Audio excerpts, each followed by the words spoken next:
All right, whenever you're ready. Hi guys, welcome back to another great episode of Furidashi Pod. I'm here with Nicholas. Great. Man, you always set up these weird expectations for us. Hi, Lauren. How you doing? Oh, by weird, do you mean exciting? Today, I'm super excited to talk about something that has really been trending a lot on Twitter here the past couple of years. And when I say couple of years, it's really in the truth trending for all of games, right? Is how do you design game controls? Or maybe more accurately, games controls and how like hit feel for combat, or why did they decide to map something to a certain button, especially in a day and age where remapping your control scheme, right, is incredibly important for accessibility. Yeah. And so it's kind of comes to why are controls and how you control a character so important.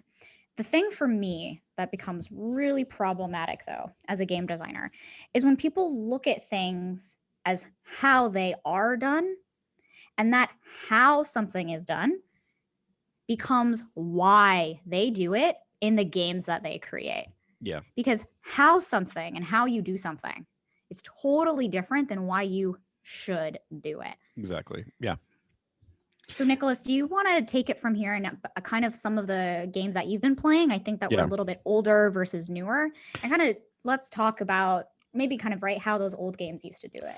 So when we were discussing this earlier, I noticed this problem when I was playing Dragon Age Inquisition.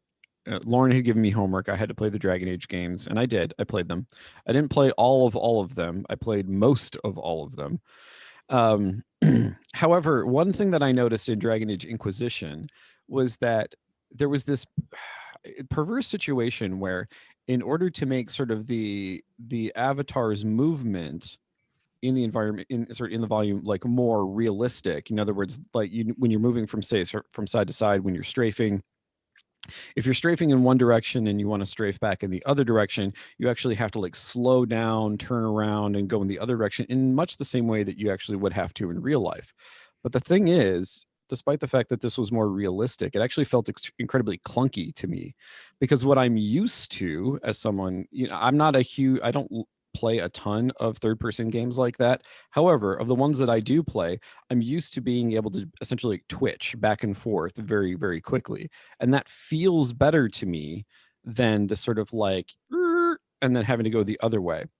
And even though I didn't bring this up before, speaking of old games, strangely, the one game where that feels right, in other words, that sense that you have to like sort of slow yourself down and then move back in the other direction, is a really, really old game called Joust.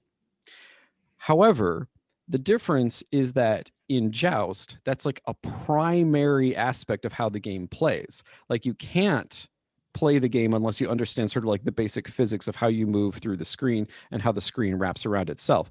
Like you have to be able to do that, because if you don't have that motion, it's part of the game mechanics precisely because there are these pits that you can fall into. And if you were just easily able to like twitch back and forth, at will, then in many ways the lava pits would be absolutely meaningless. But if there's that threat that if you don't slow down properly when you're turning, that you could literally just die, like then it's built into the mechanics. Whereas in a game like Dragon Age Inquisition, like I didn't feel like it needed to be that way. It didn't serve any purpose. It was like being more like physically mechanical, in a particular, like more realistic, merely for the sake of being realistic. No, exactly. And so something that's interesting, and so two kind of major things here. Go ahead and, shout out at us to on Twitter at Furidashi Pod. And, go ahead and just tag the Bioware devs here so they can, yell at me and be like, Lauren, you're totally wrong. Get Lauren fired from her job. Yeah, get Lauren fired. Please don't get me fired. No, don't get Lauren fired. She's very nice. Don't get Lauren fired. I'm very nice. And I actually, I'm actually a couple, like, I know a couple of them. I would like to say that we are friends, but yeah, we want to engage in productive discussions with the developers. Exactly. So please, yes. So that's what we want to do. Please go ahead, engage in productive, constructive discussions with the Bioware devs. Tweet us at Furidashi Pod. The reason why I'm saying this, though, is because two things. One, I talked about problematic of how things are done, right, becomes why they're done. Yeah. And then two, right, I talk about, why is something done? So for the first of that, go ahead, please correct me if I'm wrong. But what I would say is that most action RPGs and action adventure games where you're in a third person character, it is immediately Twitch responsive. Like Yes. no game does it the realistic way. Pretty much, It yeah. just doesn't happen. So then why is it in Dragon Age Inquisition? It was their first time using Frostbite for a third-person character. And unlike a first-person game where the camera is where you are facing and how you move has to be equal, Dragon Age Inquisition uses the same stick input, which means your camera and your character have to be aligned, which is why the movement actually feels realistic. So correct me if I'm wrong. That's my reasoning for why I think it's actually like that. Okay. And in terms of game development procedure, does your level load and can you play the game over this movement is just a little clunky, but the game isn't broken? Yeah. Is the sound of game movement going down and right being able to play this amazing game of the year going up. Yeah, it is an amazing game. I should note that it didn't ruin it for me. Like exactly, it doesn't ruin it, but it does feel weird and it feels different. Yeah. So second point, let's go into why maybe they left it and the rationale for it. Okay. For me, we're going to look at two axes. We're going to look at the control, right? The actual physical stick inputs of playing Dragon Age Inquisition. And then second, we're actually going to look at the perspective of your character, right? Which is third person, but also of the environments you have. Dragon Age Inquisition is actually a very mountainous game. It's one where you really need to look where you're going. Camera angle is really important. Unlike in Baldur's Gate, which still is kind of limited, it's got that isometric thing going on. Yeah. Right. It's got the isometric thing going on and it has mountains, but you're able to kind of click on the ladder on PC. I think it's only PC actually as a game as well. Actually, that's correct? It is true. And that's an interesting point because as far as I know, Dragon Age was ported to PC later. In other words, it wasn't designed with PC in mind. So it was designed, I do believe that it was designed console first. I do not quote me on that. Do not at me at the BioWare dubs for that. However, I know that it was simultaneously developed, right? Because Frostbite is for console and for PC. I do believe that it was console first. However, that does mean that any game that you play on a console can be routed through your PC, but many games are PC ported. So this is very important, right? Because the isometric camera of Baldur's Gate, that perspective, right? You can kind of click on the ladders. But when you look at the camera perspective of Dragon Age Inquisition, this is a controller forward game, and you really need to kind of see where you're going, right? And in order to see where you are going, the camera is on your right stick, which means that you need to see, and then once you see, you move. This is why I kind of brought up the first-person shooter perspective of of Frostbite in all of the first-person games, which it was originally built for, is that before Dragon Age Inquisition, by the way, Frostbite was not used for any third-person game, just so that we're all clear. I think it may have actually been used for maybe like EA Sports, right? But you're kind of managing like a team for soccer. And in these sports games, which is more isometric, okay, so let's look at that perspective. Well, and the field is a fixed environment. And the field is a fixed environment. Yeah. So when you look at Dragon Age Inquisition, it really was a new spectrum. The art, however, necessitated, right, for you to look up. You have to look up a mountain because you're going to have to physically climb it.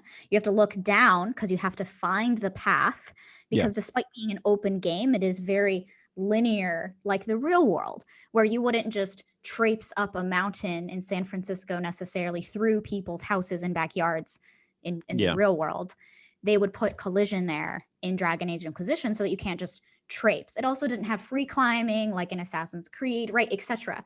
So unlike that Twitch, it was very easy as a game developer to rationalize, look, we don't have free climb, we don't have Assassin's Creed parkour, we don't have any of those things. You're just walk running. I don't even think there's a sprint button, right? You have a horse, so we really just need to prioritize your horse, which you're going to have to look around, and then you're going to move. So once you figure out your direction and you move, just like in the real world, this is why you felt like it was realistic. This is just what's going to happen. This is what makes sense for our world. And honestly, I think it does make sense, right, as a mechanic. It is clunky because even in those types of environments, in a traditional third-person game, you want to immediately turn because you've kind of already, in your head, you kind of already know what you want to go. Why? You have a mini-map. Well, right? You have all of these other features. Well, it's interesting that you specifically bring up sort of the interplay between sort of like the actual control mechanism. Because you think, actually, when we say control, we're in many ways talking about two things. We're talking about sort of like the I guess you could say the software framework and like, what button does what. It's like that sense of control. But we're also talking about these things, like the actual like physical thing that you have to manipulate in order to control something. And something that I hadn't even thought of until Lauren brought this up is that, so I if a game is available on console and PC, I tend to play it on PC because that's my background.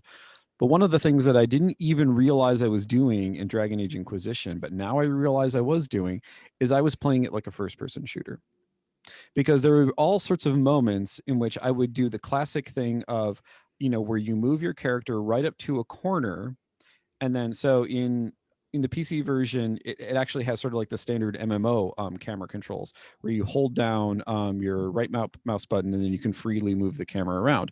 I was literally doing the thing where you strafe up to the edge of a corner and you turn the camera so that way you, as the player, can actually see down a hallway in a way that your avatar cannot. And that's a classic And thing that you have to do in first person shooters, because you have to sort of like strafe in and out of positions so that people can't hit you.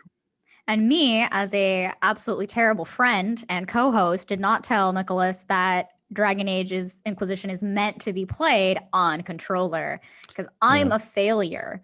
So No, but please this is a play this productive game on controller. this This is is a actually productive incredibly failure. productive, but I actually feel very terrible right I now wasn't because trying to call you out. nope, he called me out, guys. This is exactly what he planned this whole time. I'm Yeah, kidding. okay. Look at Screw your you. face. Man, it's like we're simultaneous, like we have respective buses and we're throwing each other under them as we go. What's even better is it's like it's like you're driving the bus that is hitting you and I'm driving the bus that's hitting me, but we're both throwing each other under Oh, each it's like other's Slither bus. IO. It's like Slither IO where you're trying to Yes. like Anyway, man. guys, all Really right. sucks. So So back on this is topic. what it's usually like when we're not recording, just for all of you out there that it's Little snippet. usually like this Yeah. constantly. Anyway, please continue about Oh, that because I played this on controller. I actually played it on the PS4 back when the PS4 was the premier console to play on. Woot woot, and now it is just so sad. yeah. And I recognized that when you play these action adventure games, the control scheme on a controller, because I'm a very console based gamer, if it is available on console, I will play it on console over PC. If it is only available on PC, I will play it with a controller because I am a very Okay. controller based gamer.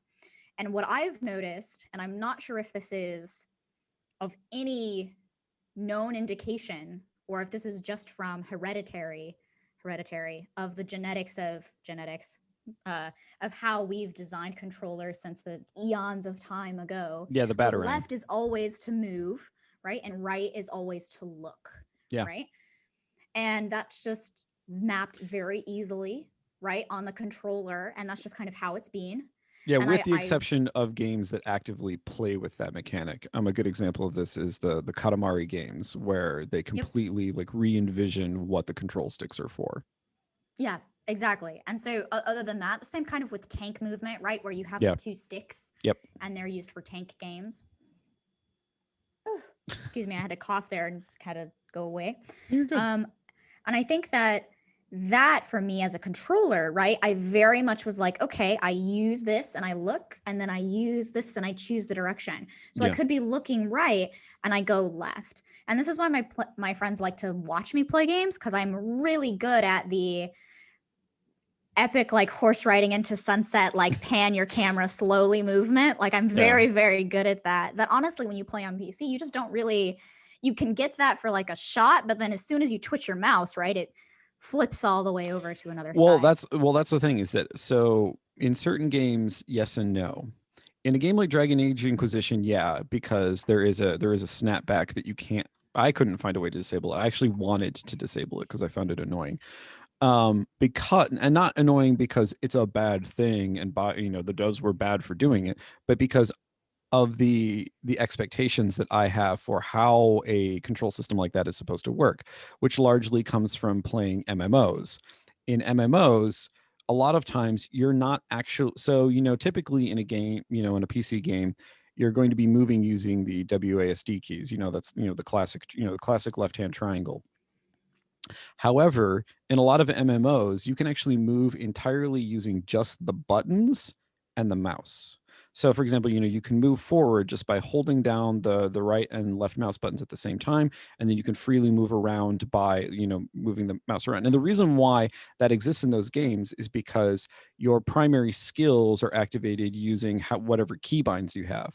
So in many ways, you want to free your left hand to be able to move around the keyboard, so the movement is entirely controlled with your right. It takes a little while to get used to playing like that, but you can actually play much faster if you do that. And But that honestly, I only play like that. So any first-person shooters out there, any PC games where you're supposed to do WASD, I cannot play with WASD because my PC games were all MMOs. I was MMO first. And so I 100% have that expectation Yep. that the controls need to accommodate that MMO like style of play. And what's interesting about this is how, okay, so then you have the expectation. So that's the first point. Like, how have I as a player been trained to feel when I'm playing a game? Because we've made very clear that Lauren and I have very different expectations for how you're supposed to feel when you play a game, depending upon the mechanism. Then there's what the mechanism can actually allow you to do, and the mechanism is itself a bifurcated thing. It's both the actual physical thing that you manipulate with your hand, but then it's also the software systems that recognize those inputs. And then the third aspect of that is how then all of that reflects in sort of the visual and in some cases somatic feedback that you get from the game itself. And so the thing is, what we're talking about is in many ways how, for us, the feel of a game goes all the way back to that first expectation that you have, which has been trained from other games. It doesn't just come from, it's not, genetic. You're not naturally I called it the genetics of there is this genetic theory, and I'm terrible with names and papers, so I'm not going to remember it. But there is this genetics theory where every 7 years, right, your cells are actually kind of completely recycled. And also within that you are actually able to write to your genome based onto the types of habits that you have it's called epigenetics. It's basically epigenetics. Yeah, but I didn't want to. Okay, so epigenetics. Now you can look it up. I'm like, I don't know. It's a genetic theory, and I really am a huge fan of epigenetics, especially when it comes to this health studies of how healthy or unhealthy are you. Your children will actually inherit those DNA genetic markers depending upon when you have conceived those child, which chromosomes they get. So I call it genetic as well because just like it's almost like every 7 years, right? It's like a 7-year thing. But just like in epigenetics, where we kind of can see the human genome rewritten, it feels like every 7 years, we're also seeing the game's genome, right? Rewritten, the types of control schemes that we see, the types of games that get released, the theories and the feel of it. Right? It feels like there's this 7-year cycle that we always have to get through. We get some premier games of that time. And then it's like, oh, there haven't been a lot of great games. Oh my gosh, games. Oh, there haven't been a lot of great games. Oh my gosh, games, right? If you ever feel like the games, every favorite game that you love comes out all at the same time, it's like that developer cycle. So to me, it was very genetically driven, which is why I used that word and is a little charged, but it's the genetic of controls. Yeah. Right? It sets that expectation. Yeah, since I come from a humanities background, I tend to prefer, talking about it in terms of ideology or even sort of an unconscious, to use the Freudian conception, because it's this idea that there is something fundamental that is sort of built into the system that you're using that you don't necessarily recognize without actually picking it apart. So let's talk about that and pick it apart right now. Okay. By saying people who adhere to the PC master race, you are probably, I don't believe in that crap either, but you are probably right-handed. I am right-handed. Imagine if you were left-handed, and imagine how a control scheme that is built for the PC where you use WASD does not fit comfortably and is not accessible to you because you use the mouse with your left hand. That's an interesting point because it shifts. So the whole WASD system is dependent upon having that on the left and actually having you sort of manipulate it from that perspective. But if you switch them, I mean, that would require a lot of remapping of keys. I mean, I suppose you could sort of remap it to the actual arrow keys because that's what the arrow keys are supposed to be doing. And interestingly enough, like even the WASD thing that evolved over time because there were a lot of games, and I'm thinking particularly of like when arcade games were ported to the PC. So I remember playing like Raptor back in the 90s, you know, getting a getting a shareware version of the game Raptor and playing it on my parents' computer. Like in that game, the controls were mapped to the arrow keys. And I remember thinking how clunky that was because you basically had to play it with then the like fire controls mapped onto the numpad, and your hands are like smushed together like this on the side, and you're essentially playing like this. And yeah, for someone who is right-handed, then it is far more comfortable to have your hands split out, especially if like you're naturally, but if you're conventionally already using a mouse on the right and you're sort of your hand is sort of resting on the left hand side of the keyboard, yeah, that will feel more natural. But you're right, it's conventional. It is partially genetic because handedness is actually partially genetic, but it's also partially learned as well. And so in many ways, yeah, no, you're right. So there is this sort of system that gets This is built in. Yeah, why, yep. So this is right. why I talk about it in the genetic terms. Is because Yeah, when you look at controls, right, and you look at right the patterns of how many are you right-brained or are you left-brained, right? Especially when it comes to control, the one thing that humans right have above the other primates and mammals of the world, right, is always our hands, right, and our feet. We could grab things with our feet if we wanted, yeah, but like and I say that's genetically because let's look at a moment in time where all first person shooters were on the PC, right? And that yeah, was how you played a first person shooter. And to this yeah. day, people will continue to say the only way to play a first person shooter is on the PC or I Yeah. guess Mac. Halo completely opened up it for the entire accessible world by putting it onto a controller. Now, I'm calling out Halo here because that's like, say, the premier game with like Xbox and Halo, and that's what's going to stand out in everyone's brains. I feel like, and perhaps maybe specifically in my my generation, my genre of people that were born in a specific time frame, um, will actually recognize that. And I think it's because it was both for left-handed and for right-handed. You have a mapping that now fits comfortably in your hand that you can play kind of regardless of having to learn and have an expectation of what the control scheme should be. Yeah. And now you're given a tool that allows you to control something, maybe not with, say, the latency or the pixel perfectness of whatever the old, right, the PC keyboard, mouse, and fanatics play. But now if you're left-handed, you're not completely unaccessible to an entire genre of games. You now have this control and go, wait, I now don't have to remap or learn. I would even argue that left-handedness in MMOs is hard because in English, we have English keyboards, and this is UK and United States. And I'm Yeah. going to say English, or maybe you could say Romanized keyboards with The an technical term alpha. for this type of keyboard is the QWERTY keyboard. So the QWERTY keyboard, Yeah. but like the alpha, I don't know, it has the alphabet like A, B, C, D versus like, Japanese keyboards, That which is will called the have the Dvorak character. keyboard. Dvorak? Yeah, Dvorak. Dvorak, and then the R has it's well because Homework. Everybody Czech. learn how to spell that and then tweet us at There, @Furidashi there's a very Um, famous composer named Dvorak. That's why I know how to. oh, okay. So there's the Dvorak keyboard. But if you Yeah, look at it, MMOs, especially like World of Warcraft, when you want to look at your journal or your log, it's usually L or J, yeah, right? When you want to have your inventory, it's I, your character is C. When you're left-brained, when you're left-handed, and you actually need to remap and say it's WASD is now I believe it's actually like OL semicolon K or like something Oh, like really? that. It Okay. doesn't really remap well. All right. Um, it's something like that. Or say even if you use the arrow keys, well, now how are you going to actually do your abilities, which are 1, 2, 3, 4, 5, 6, 7, right, all the way to 0? Do you now use the numpad? That's where game pads came in, right? And so now Yeah. you have a second keyboard specifically for gaming because you're left-handed. And that also creates a barrier of accessibility because now you have to be able to afford another, like, what, $40 keyboard just to play an MMO, Yeah. right? Or you remap it, but now it's actually more inaccessible for you because you want to bring up your inventory. You're like, oh, I'll hit I, but say you've remapped an ability to I. Well, now suddenly you're like, crap, I just wasted my spell.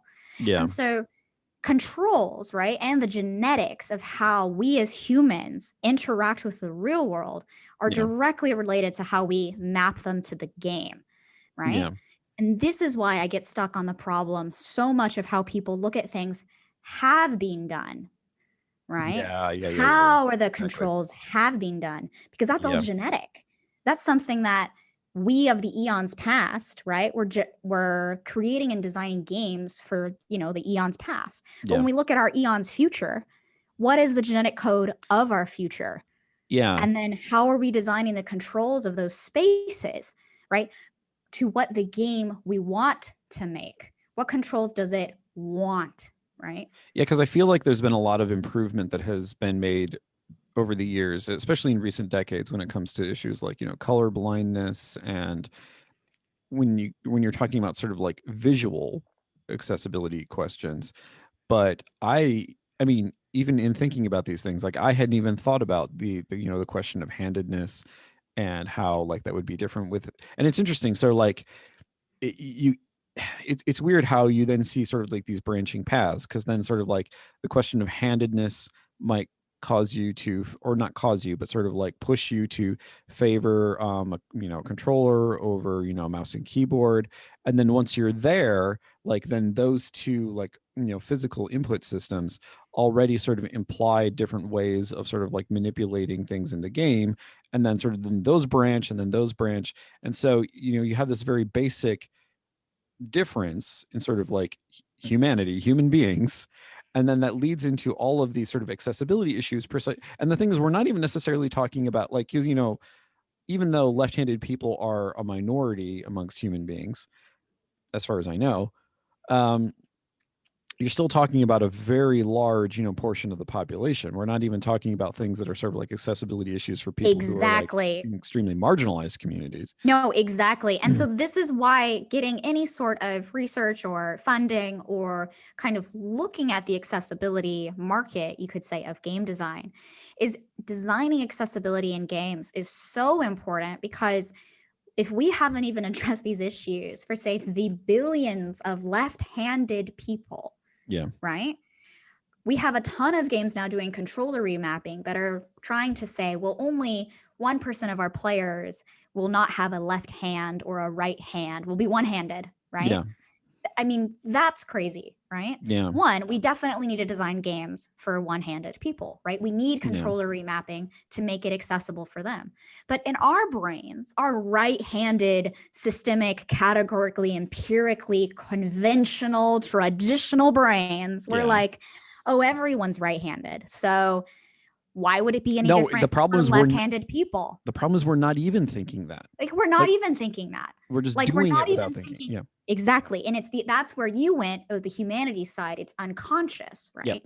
But it's unconscious because you are genetically predisposed, right, to kind of look at people, or not people necessarily, but to know what's comfortable, right? And when I design a game, to be honest, if I design a game for a PC, I'm going to go with, right, the MMO controls because I'm comfortable with MMO controls. Yeah. If someone comes to me and says, these abilities should actually be on X and V, and we're skipping C because that's still character, because players actually use spacebar a lot, I'm still going to be upset because I'm going to think, no, I can just use spacebar with my thumb and I'll still have my pinky for 1 and 2. How dare you change the Yeah. control scheme? And honestly, that's my bias that I, right, as a game designer, am now becoming self-aware of to you and telling you that I'm now not going to be persnickety and go, it needs to be on 1 and 2. I'm going to go, okay, you're right. Spacebar is actually used like 60% of the time, and our telemetry indicates that if we put our abilities closer to spacebar, we would probably have better ability usage, which would make the game more fun. And right, like now, here's where experience comes in.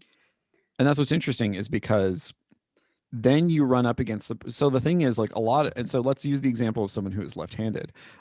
Because of the way in which like human systems are, I guess you could say, hostile to left-handed people, a lot of lefties, a lot of southpaws are actually ambidextrous for precisely this reason, because it's like, well, I've still got to live in this world where it's not actually suited towards me, so I will in fact just alter myself in such a way so that I can accommodate the way that the world is set up. Now, the reason why I bring this up is because you may actually have an individual who would feel more comfortable if you designed a control system based upon your, the telemetry data that you just talked about.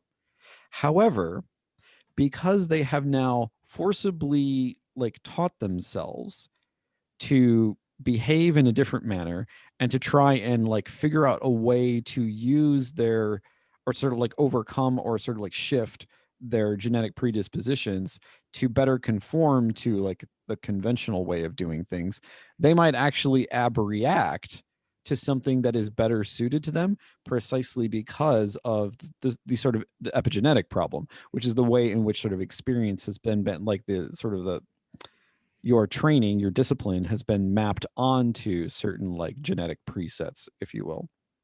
So it's like, Exactly. then And how do you make the decision? How do you decide to be like, okay, no, we're going to do the accessibility thing, even if it means getting like backlash from crappy reviewers at certain online, you know, review sites. yeah, and that is not to call out any certain online review That's sites. why I didn't name them. And what I think that's what really gets me is that now we can get into the game. Now, with all of that exposition, we Yeah. can now address the question that I started with this podcast with, right? And that I've been trying to answer and that I'm still grappling with is how do you create that decision and that environment where you look at how everything has been done and how they've done it, and you can arguably, right, say, okay, well, this is why we're doing it.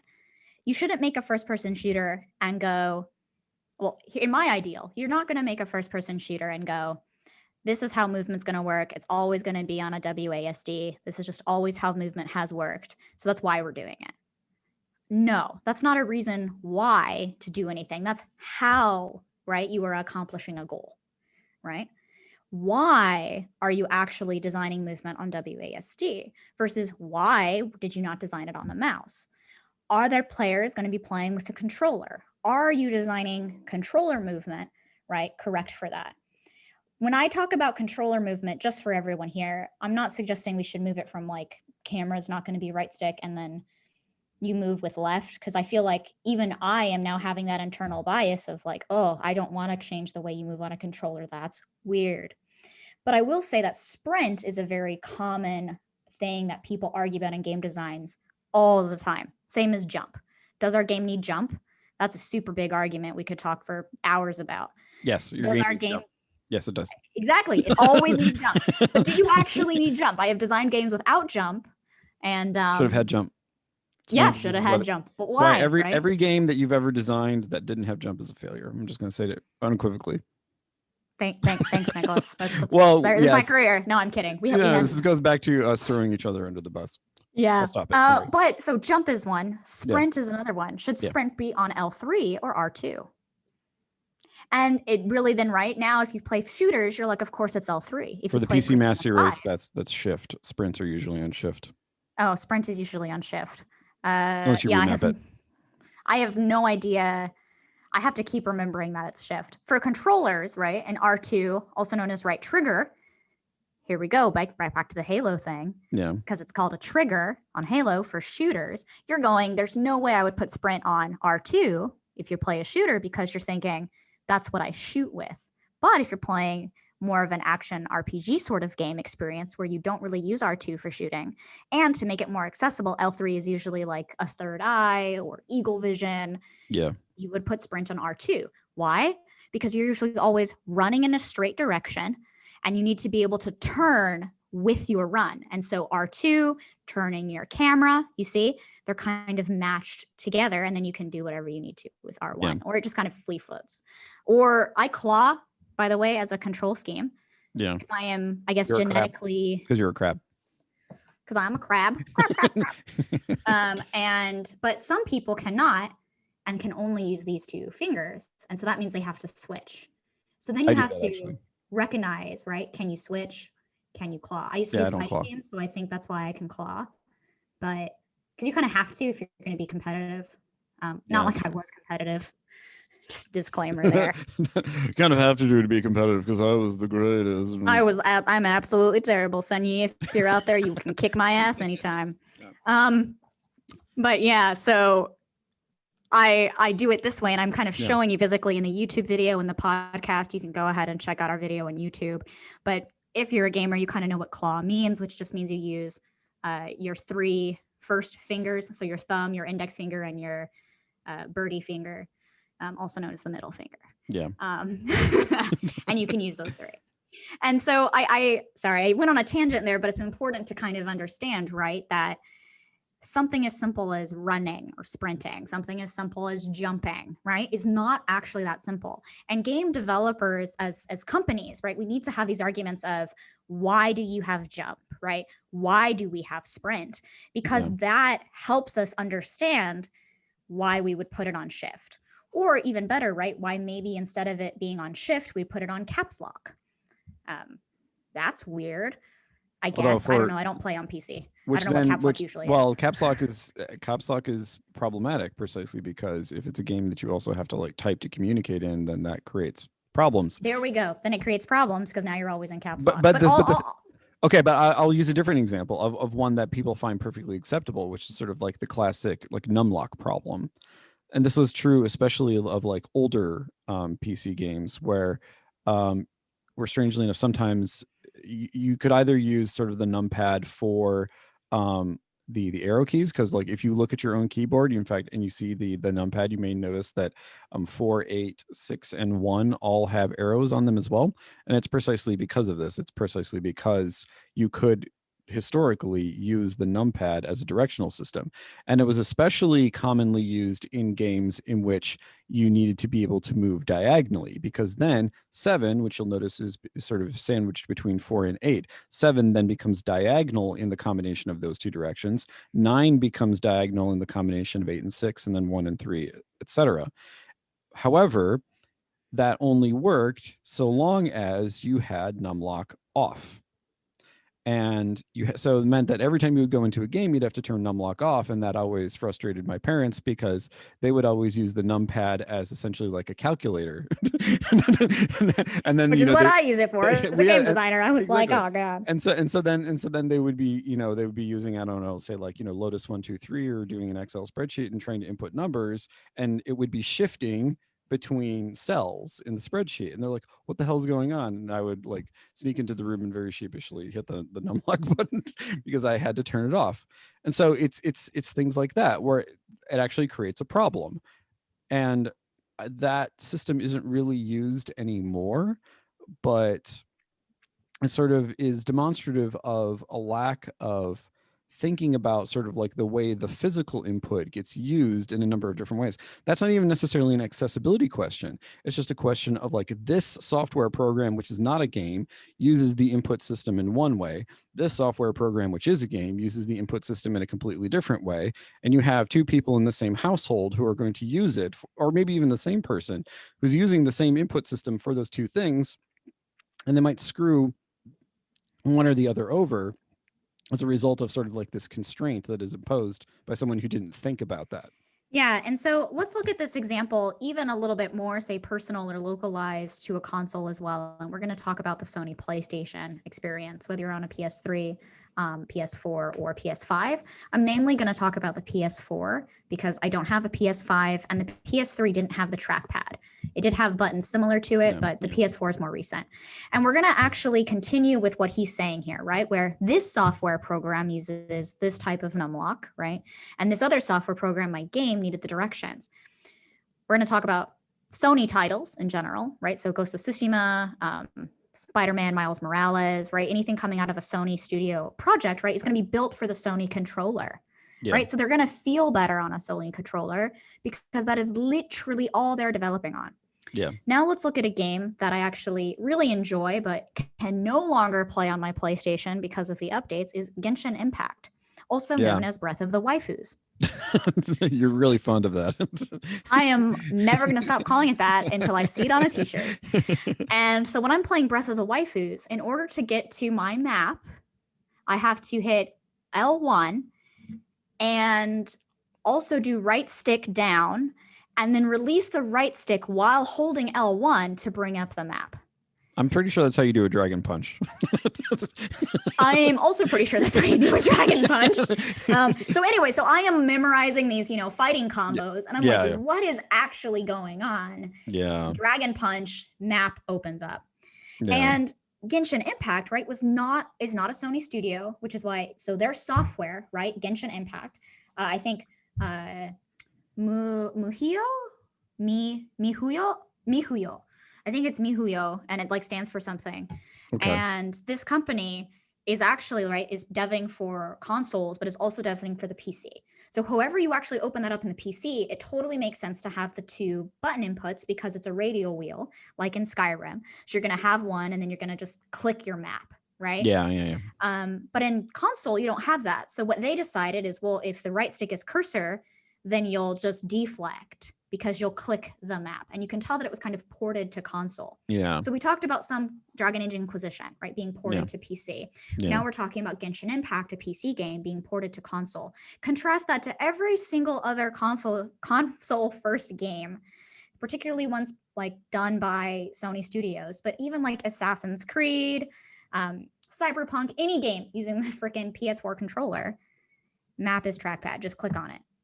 Just always. It's always that. Ghost of Tsushima, I think it's to do your guiding wind because they don't want you to look at the map. They want you to be in the samurai experience, because it's a cinematic game. Yeah. And so in a cinema, you would just know which direction to ride in, hence the guiding wind. Yeah. You wouldn't open your map in the, in Good, Bad, and the Ugly, open my map. Okay, where are we all meeting today? And then you close your map and then you ride over there, like in Shadowlands, right? You're open map, close map, open map, close map. Or the games. We can actually get a movie that's Good, Bad, and the Ugly, but our cowboy protagonists are opening their Texas map. Can we please get that? I'm just going to pitch that right now. Okay, no, what I always find funny are the ones where sort of the map is a kind of translucent overlay or over the game screen, and so you're playing, but also you're sort of hallucinating the map at the same time. Oh, I love that. When VR happens and Sword Art Online is real and I get to go into it and then I get to open my map and it's a translucent screen on my left eye or something. Yeah. So freaking happy. That'll just make me sick, I think. I don't think, what's funny is I will get super sick in VR, but I think if you gave me a translucent map, I would somehow rewrite my genetic code and then in 7 years would just live in that game to have the translucent map on my screen, because I play that way in WoW all the time. But this is really important, right? For the controls, you're like, oh, that would make me sick. And for the controls, you look at software, like Nicholas is talking about, where he had to, turn the numlock on sheepishly so that his parents could do this software on the same PC, right? People that are creating games for the PC are kind of also thinking about that.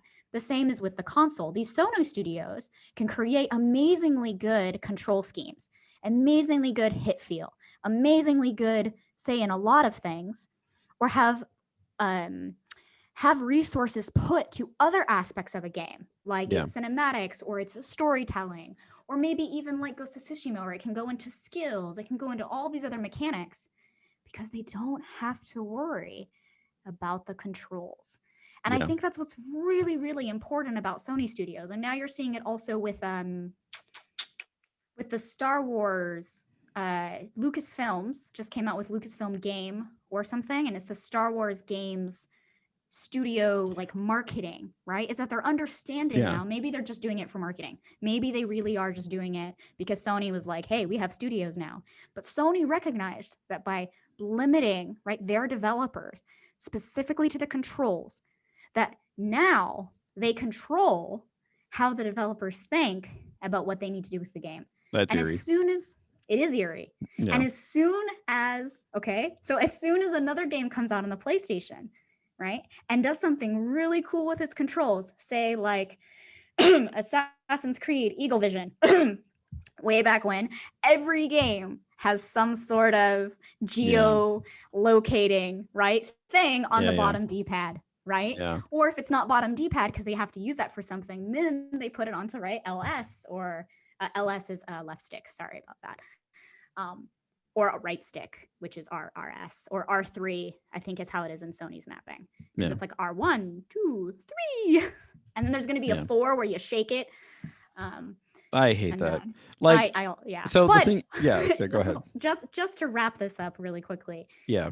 think about that, right? And think about, as soon as a game comes out with something really cool, other games copy it because that's how they did it, right? But does their game need it? Why did they do it? And in some, right, I do think that it's a really cool mechanic that the game did need. So the original Tomb Raider reboot, right? She doesn't have to understand these artifacts, but she gets like Lara vision. I actually don't know what it's called because I called it Eagle vision the whole time I was playing the game. But she gets that sort of like third eye. She can see these new things, right? And it helps her. Then, right, look at Persona 5. It's actually called the third eye mechanic. I rarely used that because I could see the UI and I could kind of see where I could do things without the UI having to pop up. And the game was responsive enough because it was a Sony only console, like a console edition game. You can only play Persona games on, well, you can only play Persona 5 specifically on a PlayStation 4/PlayStation 5, that the UI didn't need to pop up for me to do it. However, when I needed help, when I actually couldn't read the UI, when maybe my game screen was really too small or something was inaccurate, I could use the third eye and then it would highlight those areas. And so they actually used this mechanic as accessibility, right? Tomb Raider reboot of 2013 used it as like an enhancement so that you could actually collect everything so that you could just play it once and not have to replay, especially because it was very linear. And then obviously Assassin's Creed did it because Eagle Vision was actually the huge mechanic of the game. It was like, this is how you're an assassin because these are your assassin instincts. Yeah. But that would have been terrible to localize and translate and also say in English, assassin instincts. Right? Yeah. And then so you don't even have an eagle in the game and they're like, Eagle Vision because you jump off buildings like an eagle. And someone was like, sure. And you know what? Honestly, it works. And now they don't really have Eagle Vision in the game anymore. They have like animus assassin's instincts. Well, and I think that's a good place to like land on for this bit, because at the end of the day, when it comes to these sorts of decisions, like, does it work? Often is the overriding ideology. Like we talked about a lot of things having to do with like, you know, genetics, epigenetics, and so forth. But for someone who has to like create a product and ship it by a certain time, oftentimes, does it work is really what we're talking about. So thank you everyone for listening. Once again, as always, you can yell at us on Twitter or at Furidashi Pod. If you get this podcast through, you know, Google Store or through iTunes, do please rate and review us. It actually helps, you know, push things out to other people so that they can be just as mad at us as you all are.